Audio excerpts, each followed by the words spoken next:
Hannah's Watch List. I'm your host, Pete Mitchell. Mm-hmm. I'm here with my great co-host and the birthday week girl extraordinaire, Hannah Mitchell. Hello, people. Hannah, we're here today for AFI Top 100 10-year revisited, and it's movie number 76, and it's Forrest Gump. Ah. But before we begin, let us tell the viewers and the listeners what they should do. Pretty please leave a like and subscribe to the channels. Leave a comment down below. Any of your feedback, good or bad. Maybe what your favourite movie so far has been on this list. Maybe your own AFI Top 100 list. Hit the notification button and you'll get great content like this one, including movie news where we name the best popcorn that we eat in cinemas. Then we also previewed a couple of movies. Yep. And The Strangers, Chapter 1. And we looked at some clickbait headlines. What's next this week? We looked at Kingdom of the Planet of the Apes. Monkey. And also Tarot. And we interrupt regular programming, our TV podcast, which we do every week. And I heard a rumour that someone might be coming on the show very soon. Yeah. For a certain good show. Yeah.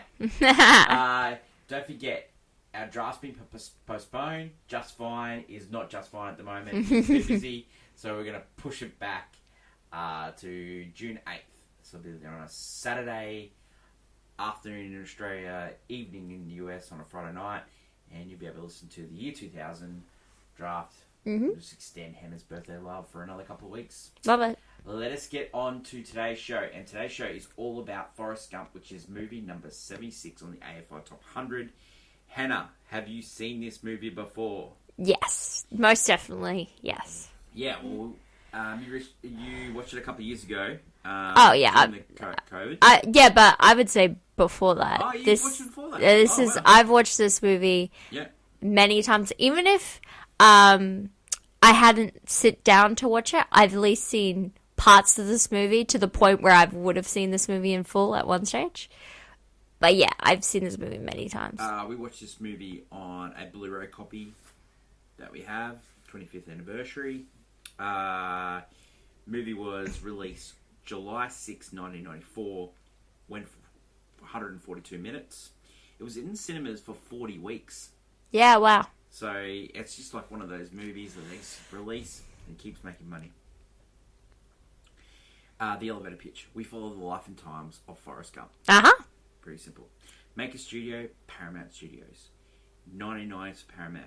They had Braveheart, also win Best Picture. Yeah, what's a big movie? Saving Private Ryan. They had a lot of book adaptations, yeah. Firm.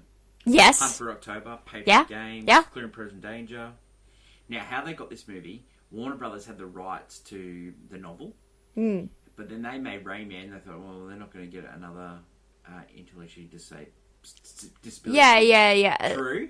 So they swapped it with Paramount for Executive Decision, starring Kurt Russell and Steven Seagal. Wow, what a decision to make. That movie was it's about a hijacking of a plane, and a B bomber secretly taps into the plane.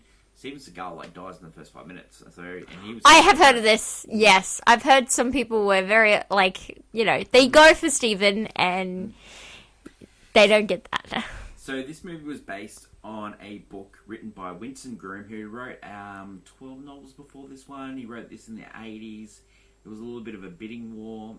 Finally got picked up by Warner Brothers and then on-sold to Paramount. In the book, Forrest becomes an astronaut, and they crash into a tribe, and where he learns chess and becomes the world's greatest chess player, and he also becomes a professional wrestler.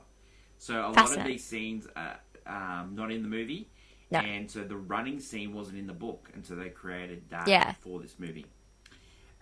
He was supposed to get 3% of the take, but Paramount made it 3% of the profit, and they made sure that this movie never made profit, so he didn't really get any money. Yes. So he was going to take him to court, and then the sequel that he wrote. Yes, I know about this thing. He got paid for the sequel, so he was happy, and they never made it. So the sequel was where Forrest meets Tom Hanks at Dave Letterman, on Dave Letterman, and Forrest doesn't like Tom Hanks. They don't get along at all. And, Yeah.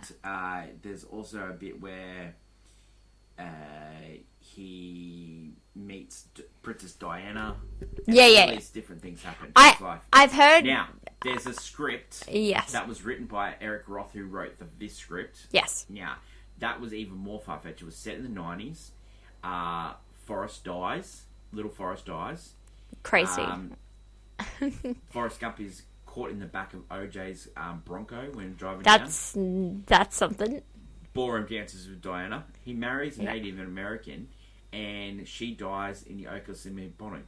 That's depressing. I will say I had heard that, yes, the author of the book was not a fan of the movie itself. And so when he was told he's going to write the sequel, he wrote the craziest thing because he knew they weren't going to make it. Yeah.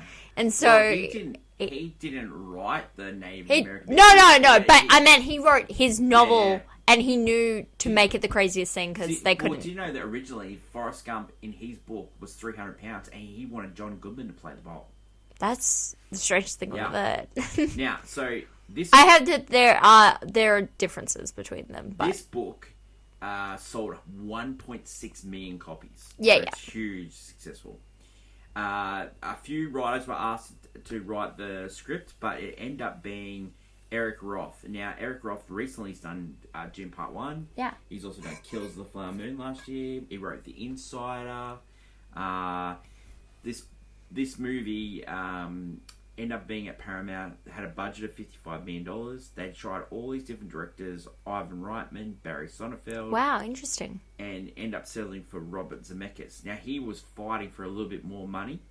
Then they kept whittling the budget away, and he said, okay, I will take less of a fee and I'll get percentage points, which it turns out to be a huge thing. good. The movie Worked ended up out. making $680 million worldwide. It worked he ended out. up getting paid $40 million for this movie. Yeah, it worked out. Tom Hanks did exactly the same thing. He said, like, oh, well, if Zemeckis is doing it, I'm going to do it as well.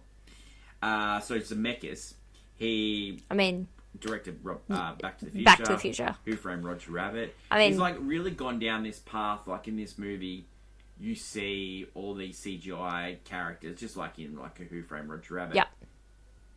And he's just done that all because he's done the Polar Express.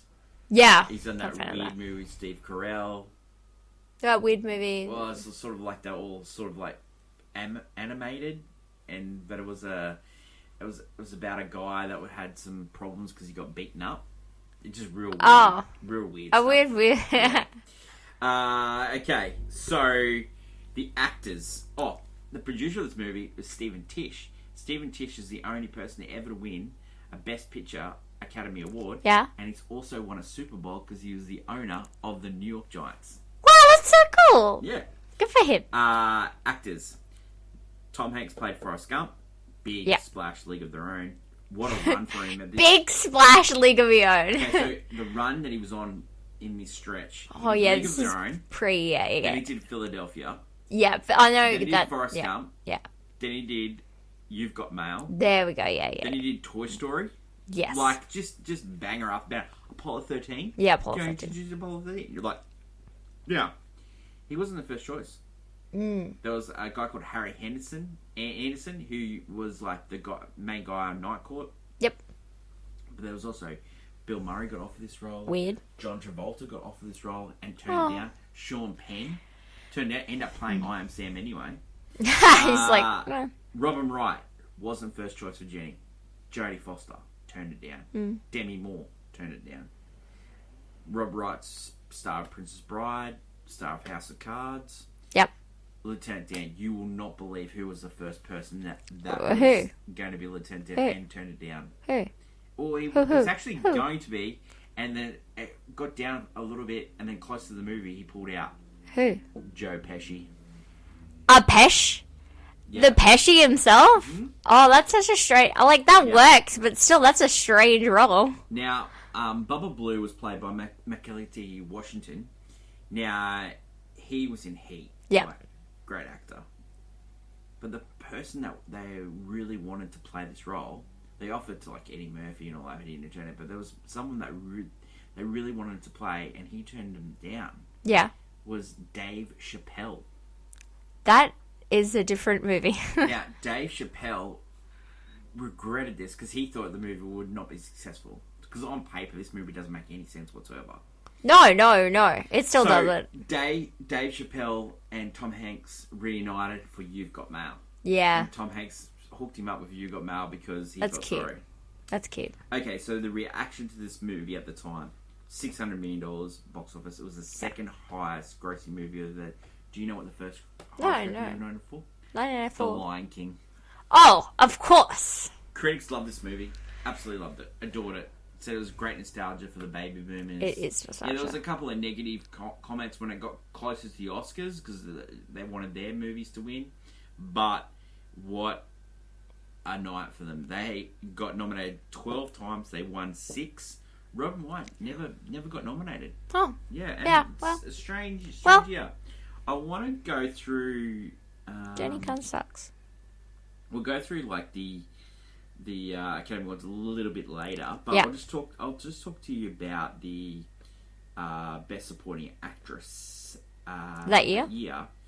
There was a couple of Woody Allen people in there. Oh, so interesting. Diane Weeks of Bullets Over Broadway, Rosemary Harris for Tom and Viv, Helen Mirren for The Madness of King George the Third. Yes, I know. The Americans needed the third, Pulp Fiction, and Jennifer Tilly for Bullets Over Broadway.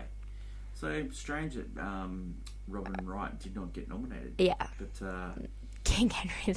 King. Yeah, so okay, we'll go back into the Oscars a little bit later. Okay. Yes. How's this movie been received recently? Yeah, tell me about it. Okay, so it's 76 on Rotten Tomatoes, which is kind of low for a movie that...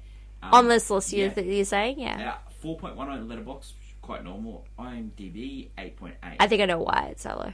Written recently, this movie went from being loved to being hated. Yeah. Now it's starting to come back around. Yeah, I know why. Why? It's... One, the reason it started getting hate is just because it was popular. Yeah. Now, this movie can be unlikable. And people... Yeah. Like, if someone said to me, oh, I didn't like Forrest Gump, I could try to go, yeah, I completely understand you. Yeah. But the people who go, oh, I hate Forrest Gump, blah, blah, blah. You just hate it. Because, again, despite what it is, it's... A lot of people don't like it because it's like the boomers. It's all about boomers. Yeah, but I like it's the nostalgia quality of the entire movie. Yeah, well, and I get, like, oh, anti-boomer, but it's like, dude, it's a weird way of seeing history kind of thing. Do you know that... It is just because it's popular. Do you know, like, the fact that... but there was a bubblegum restaurant come from this. Like, yeah, we're talking about... This is so commercialized, a lot of stuff that's happened in this movie. Look at those Nike shoes. So the house that was in, it got bulldozed because they had a falling out with the owner. Like, that would have been like a big...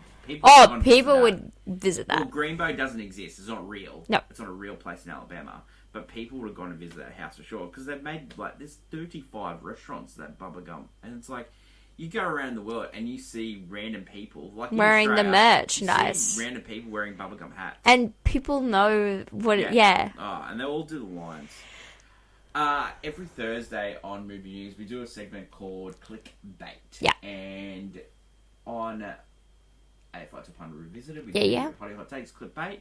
And I am going to do mine first. Yeah, go for it. I'm going to talk to you about the 1995 Oscars, and interesting. Go for it. This is the greatest Best Picture lineup ever. Oh, now, wow, that's... I want to tell you the movie that didn't get nominated. Tell me... The movie that didn't get nominated was Lion King. Yeah, I know why. Yeah. You know what else didn't get nominated? True Lies. Great movie as well. True Lies. Well... And you know another movie that didn't get nominated on this list? Junior. Anyway... Okay. We have problems here, people. So this is the movies that were nominated for Best Picture. Junior did get nominated for Best Original Song. But not Best Picture. Forrest Gump. Yep. Nominated. Yep. Pulp Fiction. Yep. Nominated. Shawshank Redemption. Nominated. Yeah, wow. 4 Weddings and a Funeral. Yeah. Nominated. And Quiz Show, which is about this quiz in the 1950s that were... they were cheating. Yeah. Directed by Rob Redford, starred Ralph Fiennes, John Turturro. Oh, in it. wow. Yeah, Great movie. It's a good thriller trash. It's a good thriller trash. Yeah. Very different from Yeah. the other ones that are very notable. But what a lineup. Yeah, you can't be mad at any of those winning. No. I honestly And if wouldn't you be would've said- mad. If you would have told me Four Wings and Fury wins Best Picture, you were, yeah, it's a great picture. I mean, actually, Pulp Fiction, yeah, great picture. Shawshank Redemption. Shawshank Redemption. Like a lot of people would say Shawshank so Redemption should have doing won. the research for this, a lot of people kept saying if we could have voted again, It would be Shawshank. it would have been Shawshank. I understand that. That makes a lot of sense. What is your hot take? My hot take, there's kind of like two, but I'll go with my main one. My main one is that, so Forrest Gump is fan fiction. Like, the entirety of this, if someone, not even just that, like, if I had to go, if someone asked me what fan fiction was, have you ever seen Forrest Gump? It's about, this guy made up an original character who gets to go through the most historical events in history and somehow be this, like this god who can survive anything, who gets the girl in the end in a weird way. So in the book, there was nothing to do with the girl. Yeah, I know. This is the movie. But in the movie, he's an astronaut. So it's in the book, yeah. Every touch point of every from He met- the 1950s onwards. He met several presidents. Seven my dude. presidents. He like an astronaut. He wasn't an astronaut. He was a running in the thing. Like running was huge in the 70s.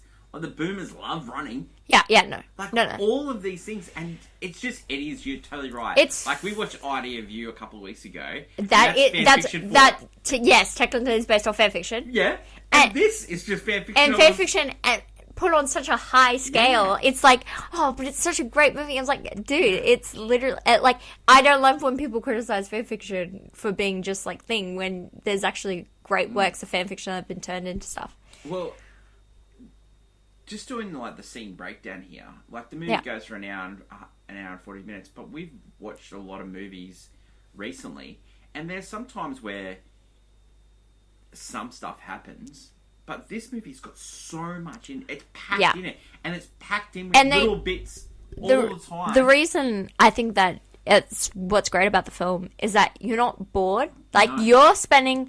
You're in a year, like, so many things happen in just 1 year in Forrest's life, and you're just, like, flashing through, and it's keeping you entertained, but you still don't lose enough. You get enough character development and everything. Let's go into the scene breakdown. Because this is big pace, and there's so much to cover. There's a lot. I want to cover Let's as much as I Let's can. go.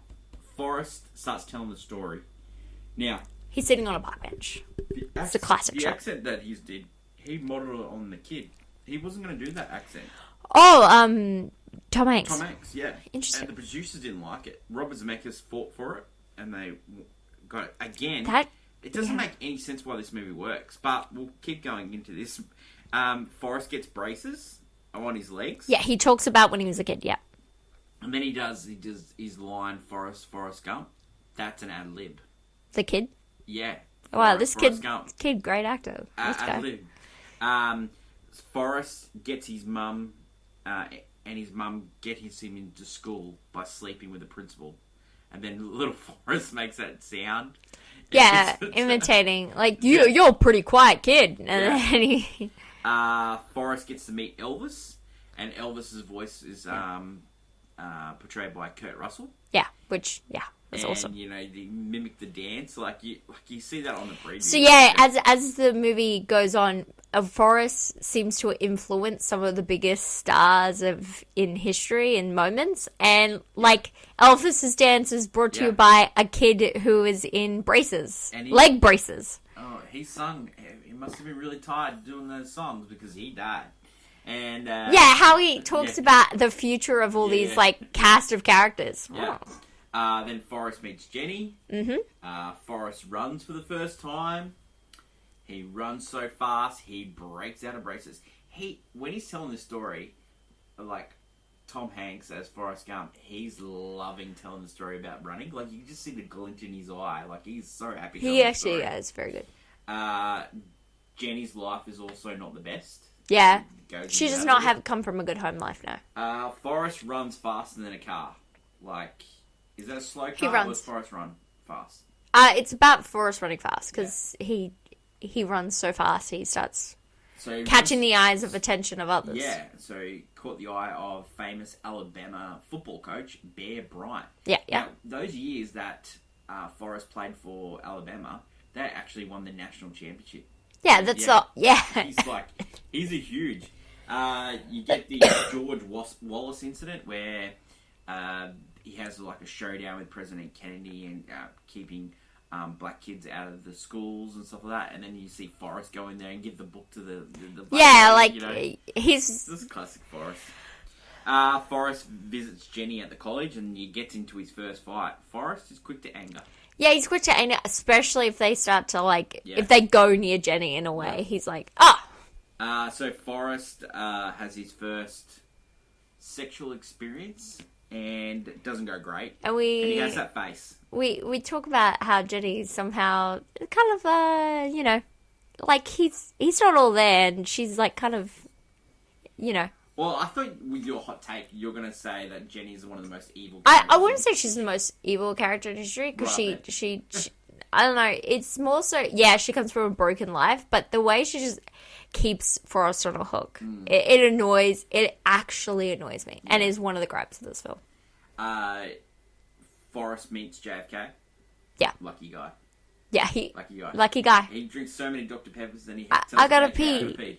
I think he's gotta go pee. The funny thing was he goes to the toilet and then the red phone, that the nuclear thing is in there. And this is where you start, these are instances where they're using, technology, CGI and stuff to try and put the president's mouths and trying to get them to say things. Like the fact that he says, the president dies and then his brother dies. The nice fellow, yeah. And the song that's playing when the drum bit? That's John Williams' theme from JFK. Yeah. It's incredible. Man, how's JFK not on this list?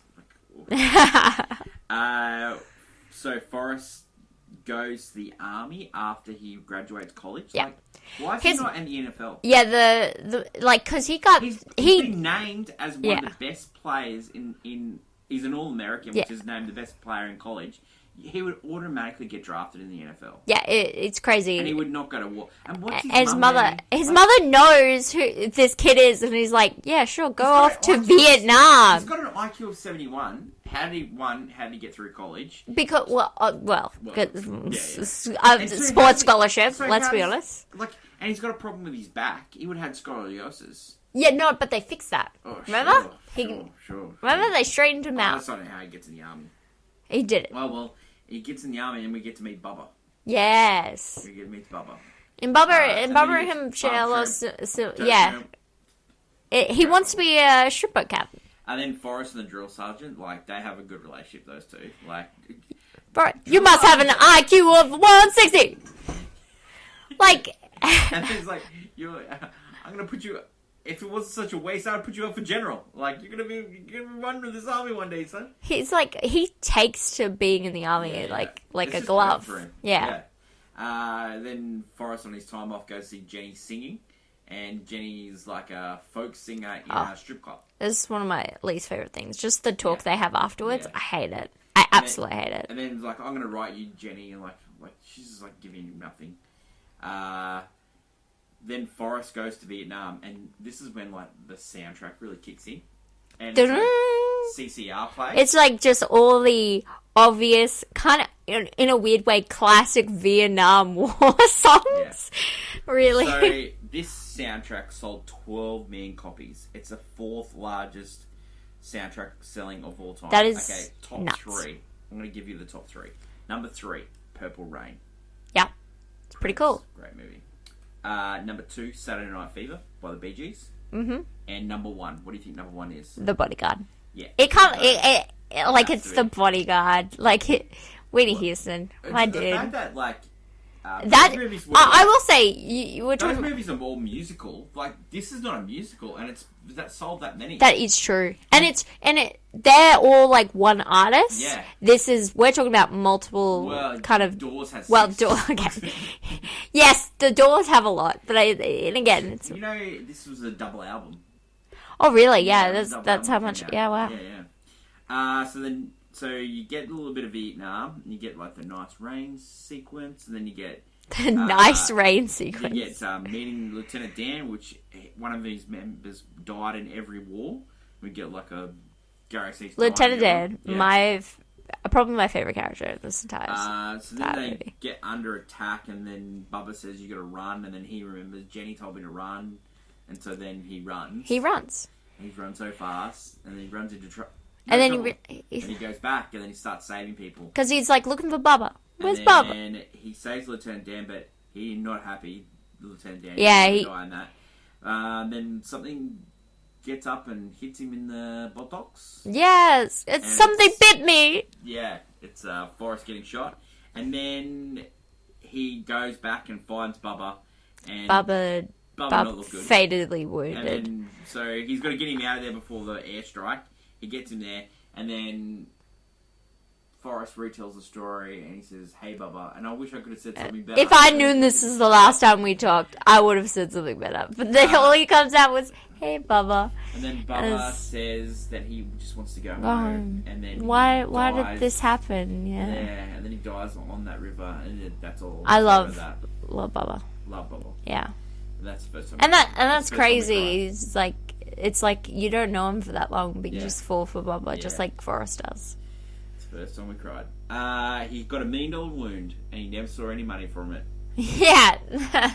But then Forrest learns how to play ping pong. Yeah. And he's been given the Medal of Honor. So he meets LBJ, and he pulls down his pants. Yep. Because he plays ping pong. He plays ping pong for the American team and Yeah. goes all the way to China. So Forrest, before he goes to China, Forrest speaks at the anti-war protests. Yes. Abby Hoffman's there. You might remember Abby Hoffman was in the trial of Chicago 8. Yep. Which Yeah, is on Netflix, yeah, yeah. Directed by Aaron Sorkin. So Forrest gets up and he gets to talk. So you don't get to hear what he says, but this is what Forrest says. Sometimes when people go to Vietnam, they go home to their mamas without any legs. Sometimes they don't go home at all. That's a bad thing. That's all I have to say about that. That's what he says.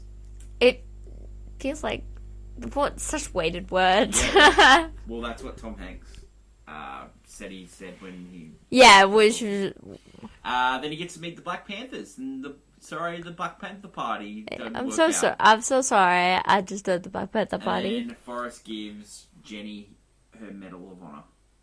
Yeah. You didn't like that scene. I don't like any scene between these two, like actually at all. After she becomes an adult and just starts using him, yeah, I don't like any scene. So then he becomes a famous ping pong player. Goes to China.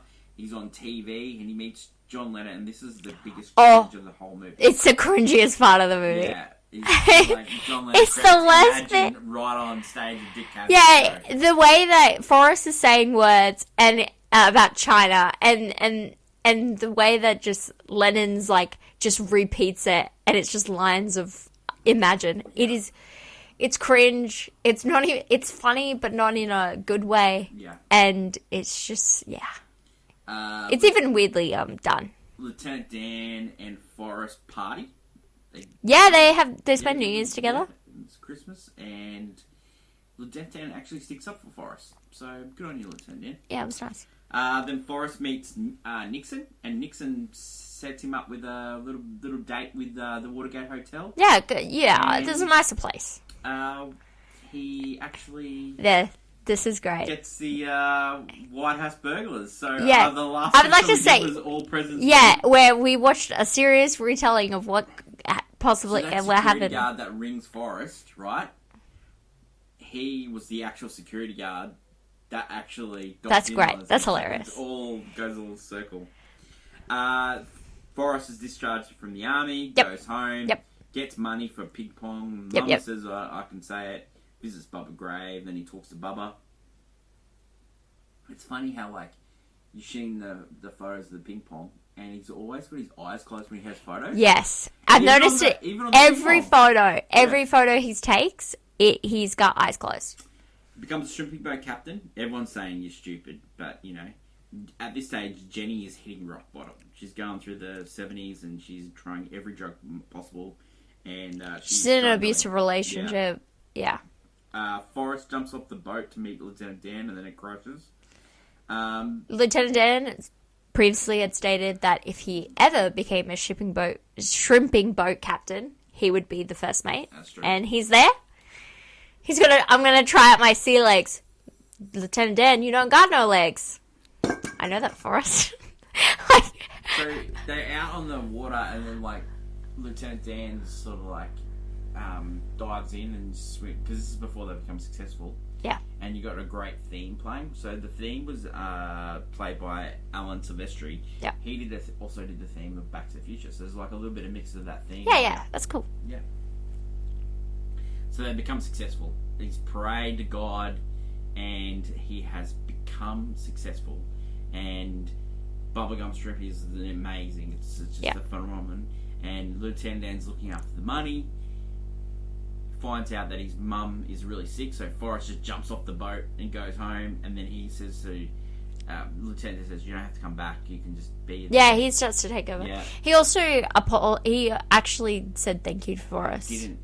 Well, like, I never said thank you. I never said thank you. Okay, yeah. in a sense, it's the thought that was out there. Never did. So Mama dies. The fact that Sally Field's playing this character, right? Yeah, Sally Field, yeah. Sally Field's only 10 years older than Tom Hanks. They were actually love interests in a movie in the 1988 called Punchline. Oh. So it's just strange. Just thought. Yeah, that is weird. Yeah. That Sally Field played Gidget. Also played Frog in Smokey and the Bandit. Yes. Sally Field. So after Mama dies, Forrest becomes rich because he's got into Apple stock, and yeah, you never need to worry about money anymore. So then he becomes like a mower. Dude, like after this point, yeah, he just doesn't need to worry about anything at all. Jenny Five comes home, gives him his shoes, the Cortezes. Yeah, I like to call them the Gumps. The Gumps. Yeah, no, and she's just like they're walking around. Forrest is telling stories, and then she throwing rocks at her old house, and then Forrest says one of the greatest lines in the movie: "Sometimes there's just not enough lot of rocks." Yeah. Then you get I Know What Love Is. Jenny sleeps with Forrest, then leaves in one of the worst moments terrible.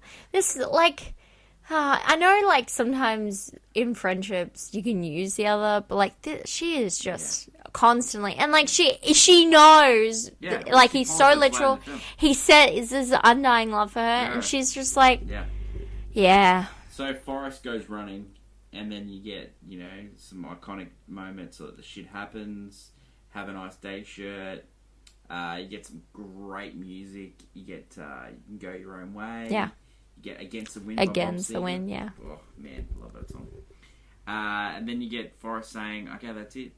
I'm finished." Yeah, after 3 years, 2 months, 16, 14 days. You'd be so ticked if you're following this guy. No, I wouldn't. I'm not an idiot to just follow a guy that's been running, and he's also been just going into bushes and going toilet everywhere and sleeping around and not having showers. Like, this guy is just this hobo. Yeah. Which, like, no one knows if he, like, no one really knows him. Like, he's a eccentric billionaire. Because everyone knows he's Bubba Gump. Yeah. Which is crazy. And they just start following this guy. It's like, this guy's going to make you millions? Yeah. No, he's not. Lieutenant Dan would have overthrown him in the company, for sure. Oh, well, no, he's like, I invested the money for you, so you enjoy your life of doing whatever it is. So then Forrest meets Jenny, and then Jenny tells him that you have a son. It's Forrest Jr. It takes him a while to work out. Forrest Jr. is played by Haley Joel Osment, and Haley Joel Osment was the guy in Sixth Sense. This is great acting in Hanks here, because it's like the bit where he says, "Is he smart?" Just this. Yeah, he like the realization has hit him. Like, there's this kid, and is he like me? Like the lady that drops little Forrest off is the psychologist from Lethal Weapon. Incredible. And she also plays a reporter in Die Hard as well. Oh yeah. And then Forrest asks little Forrest, "What are you watching?" Bert and Ernie, classic line. Then the real reason Jenny's called, "I'm dying, Forrest. Can you marry me? Look after my son." God, Jenny. Jenny's the worst. Jenny to marry. What a jerk. just seriously. And you know he would agree. You have a wedding, and you get to see Lieutenant Dan. I reckon Lieutenant Dan's come This back. is my favorite bit. And I love he comes he's back. Walking. He's walking. He's got legs. New legs. And then Just like made on of Space Shuttle. magic legs. Magic legs. My favorite line, magic legs. Jenny's dying, but on her deathbed, Forrest is telling the story of his life, and then she goes, "I wish I could be there for you." You and were. Then Forrest goes, "You were." And then we get to the end where Forrest is talking to Jenny's grave. You get a full circle, and he's so smart, Jenny. You're so smart, yeah. Would you like that little letter that Forrest? Would you read that letter? Nah. Oh, fuck. I would have. I probably couldn't read it. It's a kid's writing. No, I still would have read it. Then you get a little Gump going to school, meets the same bus driver. Yeah, crazy. And then the feather, and then that's the end of the movie. Yeah. Starts with the feather, ends with the feather. Yeah, because, you just go with the wind kind of thing. Yeah. Before we get on to our usual, anything else to add on Forrest? It's so weird that this movie is so likable. I just, like... There's so much sense. against this movie. Well, like, when Forrest is giving when Tom Hanks is giving that a speech to Jenny's grave, you just go, how did this movie be successful? Like, it just works. Like, it would have worked with no other actor in the whole world other than Tom Hanks. No way. It just can't. Because there's something about, like, even this character, He's like... playing a guy with an IQ of 70. You could not really have that. Yeah, in this day and age, you cannot have that. No. Like, you can't have a movie like that.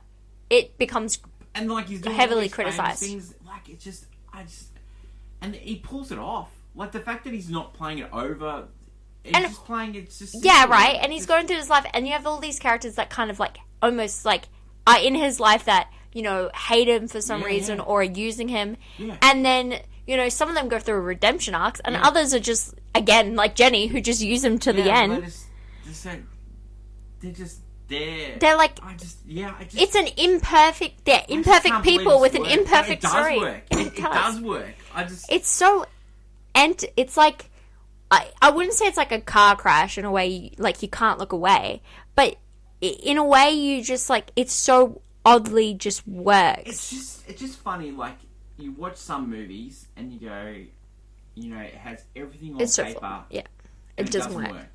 And this movie has got it's so much... stitched together. You're like throwing things at the wall to see if it sticks. And you get Tom Hanks. And it all sticks. And it works. It all sticks. It's just like a miracle. Like, it just somehow... Some movies a miracle. Like Forrest Gump. Like, I don't know why. Yeah. Okay, reasons to see. I love it's very highly nostalgic soundtrack. It's not just that. I'll go everything about this movie is nostalgia.